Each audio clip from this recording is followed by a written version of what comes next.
Good morning. You're watching News for Hearing Impaired. I'm Preeti. With me is Sonu. First, the headlines.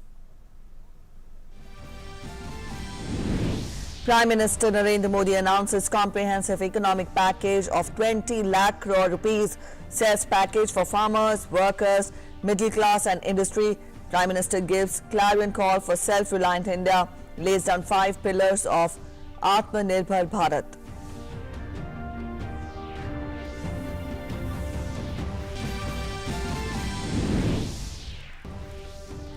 Prime Minister says lockdown 4 will have completely different contours with new set of rules incorporating suggestions from states. Says details will be shared before 18th of May.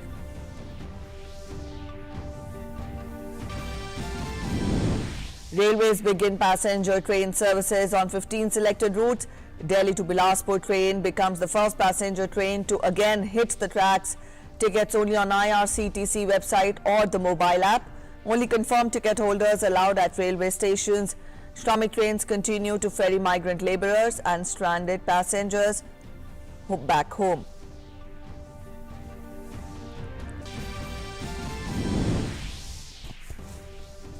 Vande Bharat mission continues to bring home stranded Indians from various countries. Second phase of the mission will be launched from 16th till 22nd of May to bring back Indians from 31 countries.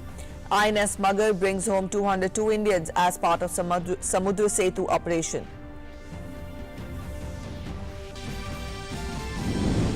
Active COVID-19 cases across the nation rise to 46,008 with 22,454 recoveries and 2,293 fatalities. Union Health Minister says recovery rate is getting better every day and currently stands at 31.7%.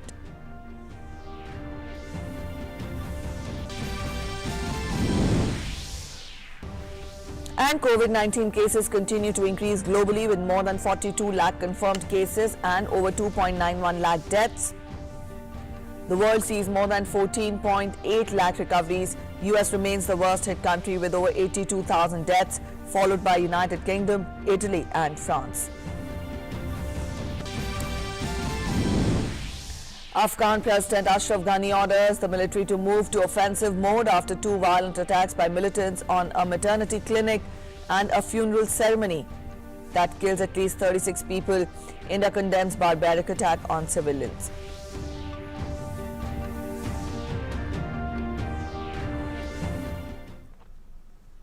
Prime Minister Narendra Modi addressed the nation announcing lockdown 4. He announced an economic package worth rupees 20 lakh crores. आज एक विशेष आर्थिक package की घोषणा कर रहा हूं। हाल में सरकार ने कोरोना संकट से जुड़ी जो आर्थिक घोषणाएं की थी, जो रिजर्व बैंक के फैसले थे और आज जिस आर्थिक पैकेज का ऐलान हो रहा है उसे जोड़ दें तो ये करीब करीब 20 लाख करोड़ रुपए का है। इन सबके जरिए देश के विभिन्न वर्गों को आर्थिक व्यवस्था की कड़ियों को 20 लाख करोड़ रुपए का संबल मिलेगा, सपोर्ट मिलेगा। 20 लाख करोड़ रुपए का एक पैकेज 2020 में देश की विकास यात्रा को 20 लाख 2020 में आत्मनिर्भर भारत अभियान को एक नई गति देगा। The Prime Minister also announced the big takeaways. Rupees 20 lakh crore economic package for farmers, shramiks, tax-paying middle class, industry. Economic package worth nearly 10% of India's GDP. Economic reforms over 6 years have given India a strong foundation. The Prime Minister also focused on strengthening land, labour, liquidity and laws. He also stressed on making India self-reliant and he also said that there is something for all in the economic package, including the poor, shramik, migrants, unorganized and the organized sectors.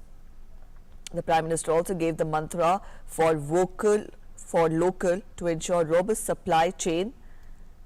He also said 21st century is India's century. India has emerged as a leader in global battle against COVID-19. He also focused on economy-centric globalization versus globalization with a human face. The Prime Minister also informed that lockdown 4 will take a new form with new guidelines and suggestions coming in from states. These were the important 10 takeaways from the Prime Minister's address to nation yesterday.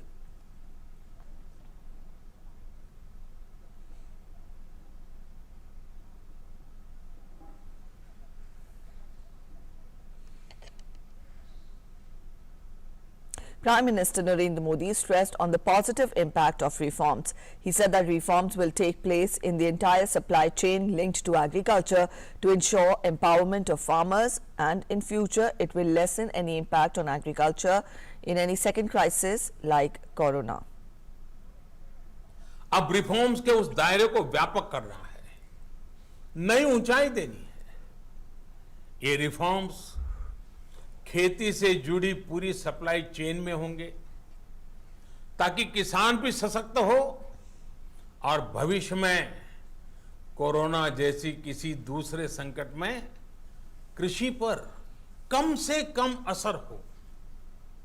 ये reforms rational tax system, सरल और स्पष्ट नियम कानून, उत्तम infrastructure, समर्थ और सक्षम human resources और मजबूत फाइनेंशियल सिस्टम के निर्माण के लिए होंगे। ये रिफॉर्म्स बिजनेस को प्रोत्साहित करेंगे, निवेश को आकर्षित करेंगे और मेक इन इंडिया के हमारे संकल्प को सशक्त करेंगे।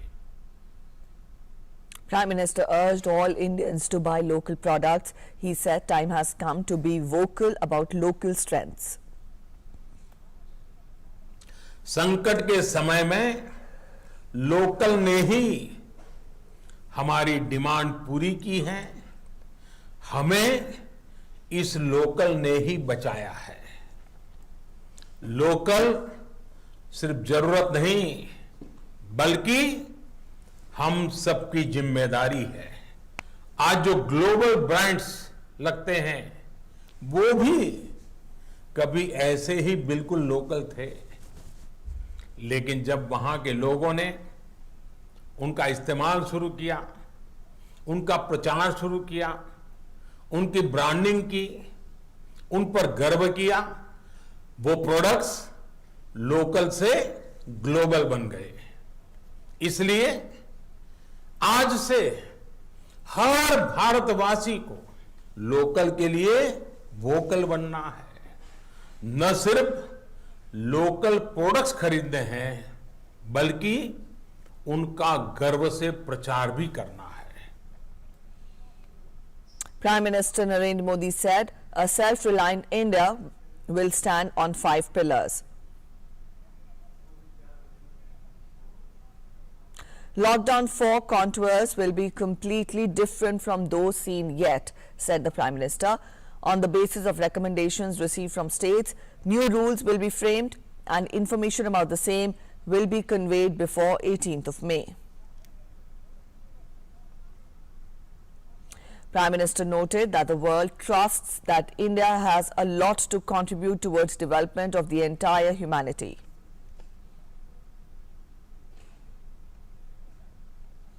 Defence Minister Rajnath Singh welcomed Prime Minister Modi's announcement of 20 lakh crore rupees as economic package. Appreciating the step, he in a series of tweets said, and I quote him, "This special economic package will boost India's morale in these difficult times. It will help India in becoming more self-reliant. In order to become self-reliant, people should use more and more local products. Make in India products will help in building new India. We, the people of India, shall take pledge that we will fully adopt the mantra of local to global and become a more self-reliant nation in the coming years. This package will help us build the infrastructure for any upcoming challenges. It will strengthen every section of the society.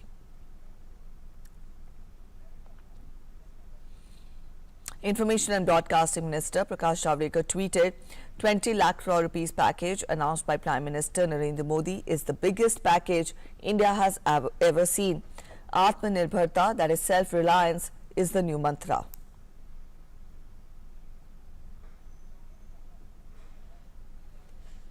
DG of CII Chandrajit Banerjee has hailed Prime Minister's economic package of 20 lakh crore rupees that will place the country back into the path of economic recovery. The Prime Minister has made an unprecedented announcement of the economic package to deal with the extraordinary situation that we are in today. But it has touched the right chords from local to global supply chains, MSMEs, laborers, farmers, honest taxpayers, and a wide range of industry besides the diverse sections of the society. The railways restarted passenger train services on Tuesday on 15 select routes. There were no counter ticket sales and they were available only on the IRCTC website or on the mobile app. Only confirmed ticket holders were allowed to access railway platforms. All passengers shall be wearing face masks at the entry and during travel. Only passengers who are found asymptomatic will be permitted to travel. Passengers have to ensure social distancing both at the station and in the trains. On arrival at their destination, the passengers will have to follow all health protocols decided by the state governments. In addition to the special passenger train services, Shramik Express trains are also functional in the country. Migrant workers from different parts of the country continue to reach their homes through Shramik Express trains. A total of 513 Shramik special trains have been running since the 1st of May, taking over 6 lakh workers to their homes.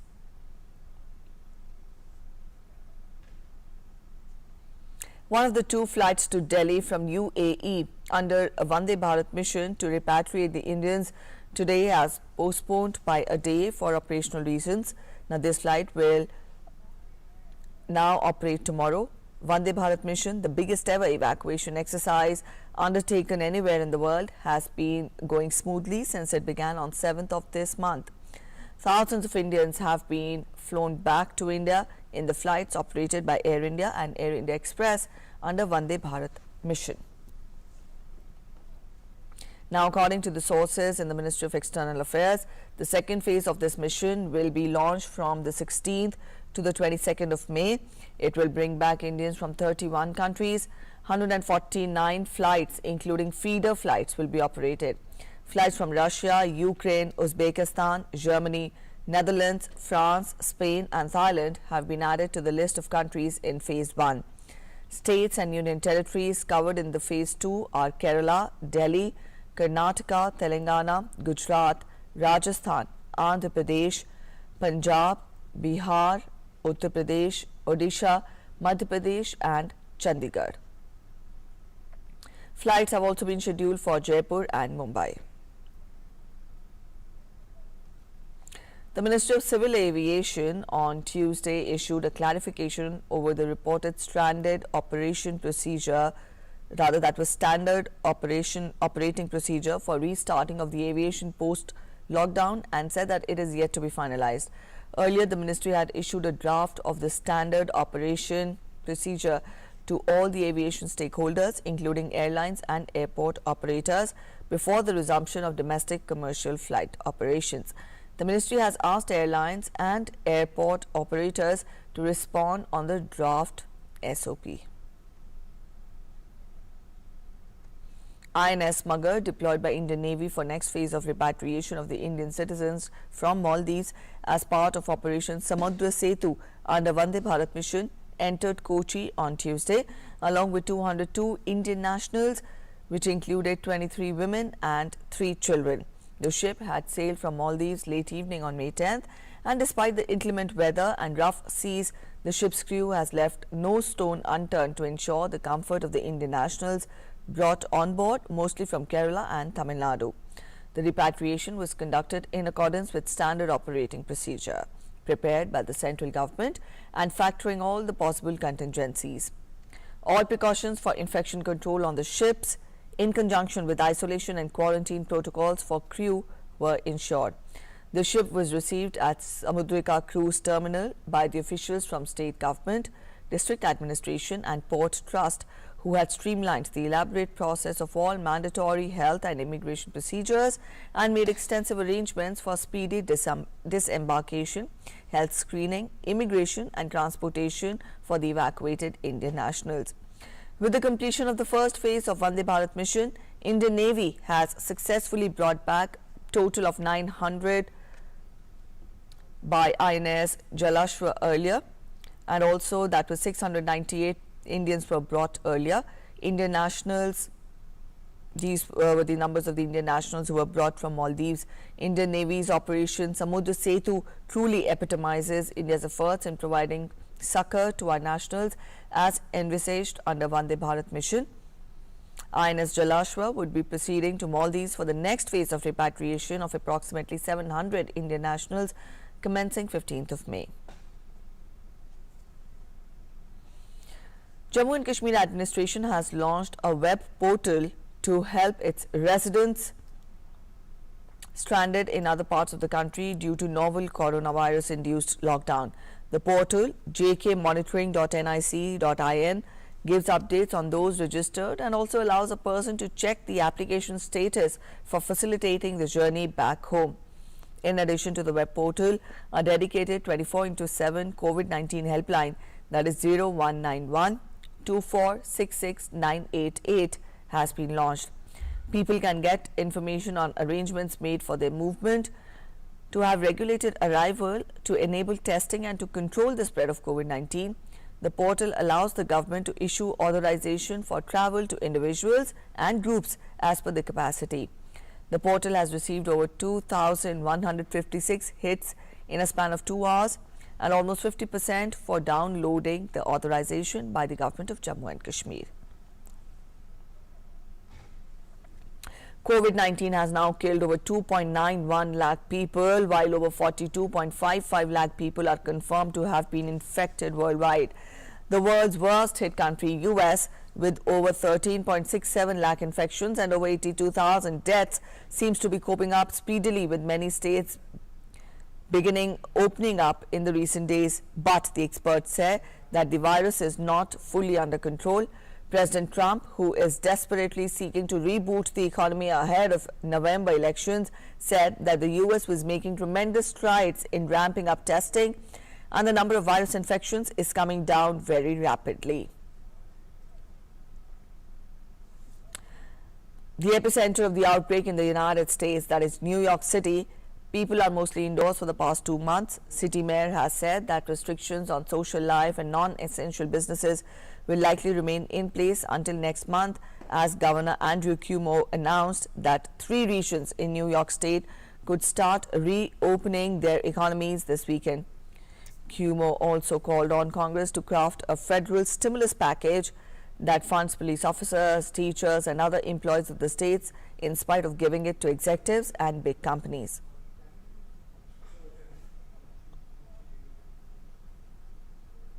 Meanwhile, the virus has gained a foothold in the White House over the weekend. One of the infected persons is Vice President Mike Pence's press secretary, Katie Miller, and thus Pence is keeping his distance from President Trump for a few days. A personal military valet to the president was earlier tested positive. And Russia has confirmed 232,000 cases of COVID-19. That is the second highest toll in the world after the US. In the last 24 hours, the country has reported 10,899 infections. This is the 10th consecutive day that the number has been above 10,000.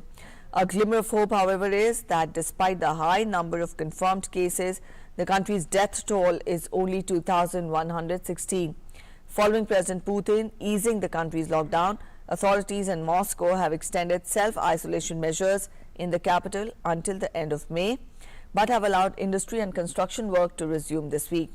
President Putin had given regions freedom to set restrictions depending on local circumstances. Meanwhile, the high-profile cases include Prime Minister Mikhail Mishustin, who was diagnosed 2 weeks ago, and President Putin's spokesman Dmitry Peskov, who recently caught the virus.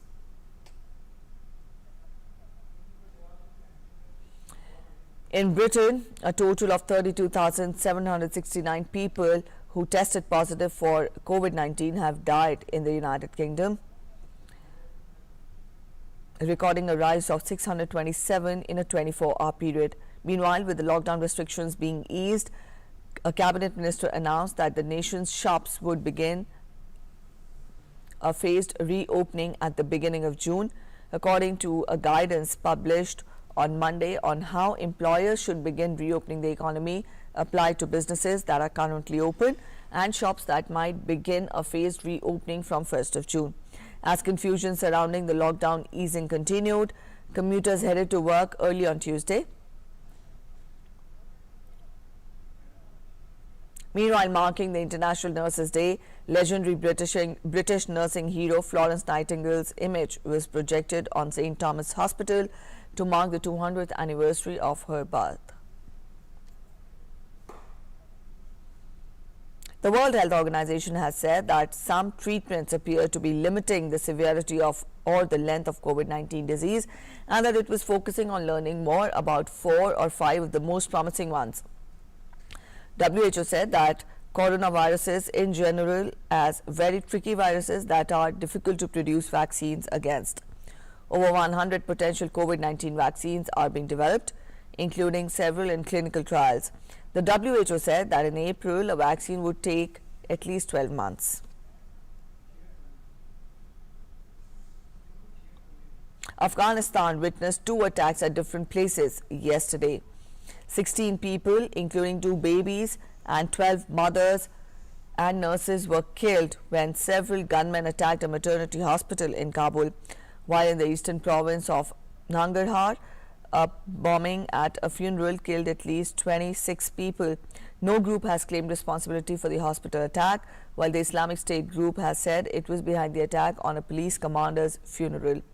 Afghan President Ashraf Ghani ordered the military to move to offensive mode away from a defensive stance it had taken as part of the efforts to reduce violence in the war-ravaged nation. In the past, similar attacks in this mostly Shia area of the capital have been attributed to the IS. The group's leader in South Asia and Far East was arrested in Kabul yesterday with 2 other high-profile members. Meanwhile, Washington condemned the hospital attack, saying any attack on innocents is unforgivable, but to attack infants and women in labor is an act of sheer evil. After Afghanistan witnessed attacks at different places on Tuesday, India strongly condemned the barbaric terrorist attacks against innocent civilians, including women and children, at Dasht-e-Barchi Hospital maternity ward and funeral in Nangarhar province. India said that such reprehensible attacks, including on mothers, newly born children, nurses and mourning families, are appalling and constitute crimes against humanity, and also extended condolences to the families of the deceased and wished speedy recovery to those injured. India also warned that there can be no justification for such continued acts of terrorism and urged that the perpetrators of such heinous acts and their sponsors and supporters should be held accountable and brought to justice. In addition to this, it further said that such people should be forced to eradicate safe havens and sanctuaries that have abetted terrorism in the region for decades and caused immense miseries to untold number of people in the region. And lastly, it said that India stands in solidarity with the people, government and security forces of Afghanistan in their efforts to bring peace and stability to the nation, and also called out for immediate cessation of terrorist violence and cooperation to deal with humanitarian situation arising from the spread of COVID-19 in Afghanistan. That's it in this edition of the News This Hour. Thanks for watching. Namaskar.